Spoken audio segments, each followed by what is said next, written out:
సభకి ఇవ్వాల్సిందే కోరుతున్నాను. ఈ రిజల్యూషన్లో కొంచెం యాంబిగ్యూటీ కనిపిస్తున్నది. రెజల్యూషన్లో యాంబిగ్యూటీ ఉన్నది. మీరు ఒకసారి చదవండి. That this house resolves to take up A comprehensive door to door house hold survey అని దీంట్లో ఇచ్చారు. అంటే ఇట్స్ నథింగ్ బట్ సమగ్ర కుటుంబ సర్వే. మళ్ళీ మీరేం మాట్లాడుతున్నారు? బలహీన వర్గాల సర్వే అంటున్నారు. నాకు కావాల్సింది ఏంటంటే మీరు సమగ్ర కుటుంబ సర్వే చేస్తున్నారా, బీసీ కులగణన చేస్తున్నారా? అది క్లారిటీ దీంట్లో లోపించిందని నేను అనుకుంటున్నా. అదొకటి చేయండి. ఒకవేళ ఇది సమగ్ర కుటుంబ సర్వేనే అయితే 2015లో ఆల్రెడీ సమగ్ర కుటుంబ సర్వే చేసినాం మనం. దానికి భిన్నంగా ఏమైనా చేస్తున్నారా? ప్లీజ్ ఇది క్లారిఫై చేయండి. అధ్యక్ష సరే, గౌరవ సీనియర్ సభ్యులు అడిగినటువంటి విధంగా మా జవాబులు అన్నీ చెప్తాం. మీరు కన్ఫ్యూజ్ కాకండి. తప్పకుండా క్లారిటీ ఉంది గవర్నమెంట్ దగ్గర.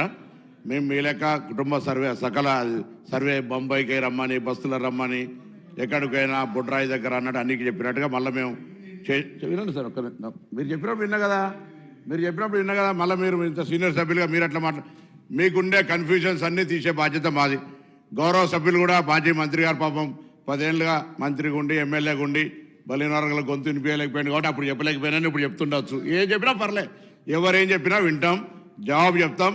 మా ప్రభుత్వం అన్ని రాసుకుంటున్నా సార్, మీరు బరాబర్ రాసుకుంటున్నా, ప్రతి జవాబు చెప్తా. అదేం పర్వాలేదు, జవాబు చెప్తా. మా ప్రభుత్వం రెడీగా ఉంది, చిత్తశుద్ధితో ఉన్నది. మీరేమైనా సలహాలు చెప్పారు పాత మేనిఫెస్టోలకు సంబంధించిన చెప్తే దానికి సపరేట్ చర్చ చేయండి. దానికి సంబంధించి ఒక సమయం అడగండి, షార్ట్ డిస్కషన్ నోటి కానీ అది చేయండి. ఇలా సర్వేకి సంబంధించి మీరేం సజెషన్ చేసుకున్నారో ఇక మీరు 10 ఏళ్ళ ప్రభుత్వం నియంత్రిత ప్రభుత్వంలో మీరు ఏం చెప్పలేకపోయారు కాబట్టి మీరు ఏం ఇప్పుడే అన్ని చెప్పుకుంటామని నడవదు. అదే వినండి సార్. శ్రీహరి గారు నేను క్లారిటీ మాత్రమే అడిగాను సార్. అది ఆ క్లారిటీ చెప్పకుండా మిగతా విషయాలన్నీ మాట్లాడితే రాజకీయంగా అవకాశం ఇస్తే రాజకీయంగా మేము కూడా మాట్లాడతాం సార్. ఇది పద్ధతి కాదు ఇది. ఎందుకంటే నేను ఈ మాట ఎందుకంటే చీఫ్ మినిస్టర్గా హానరబుల్ చీఫ్ మినిస్టర్ గారు ఉన్నారు, ఎన్లైటన్ చేస్తారనే ఉద్దేశంతో అడిగాను తప్ప మిమ్మల్ని విమర్శించాలనే ఆలోచన అది కాదు. అది ఎన్లైటన్ చేయకుండా మీరు రాజకీయ ఉపన్యాసం చెప్తే ఎట్లా అండి ఇది?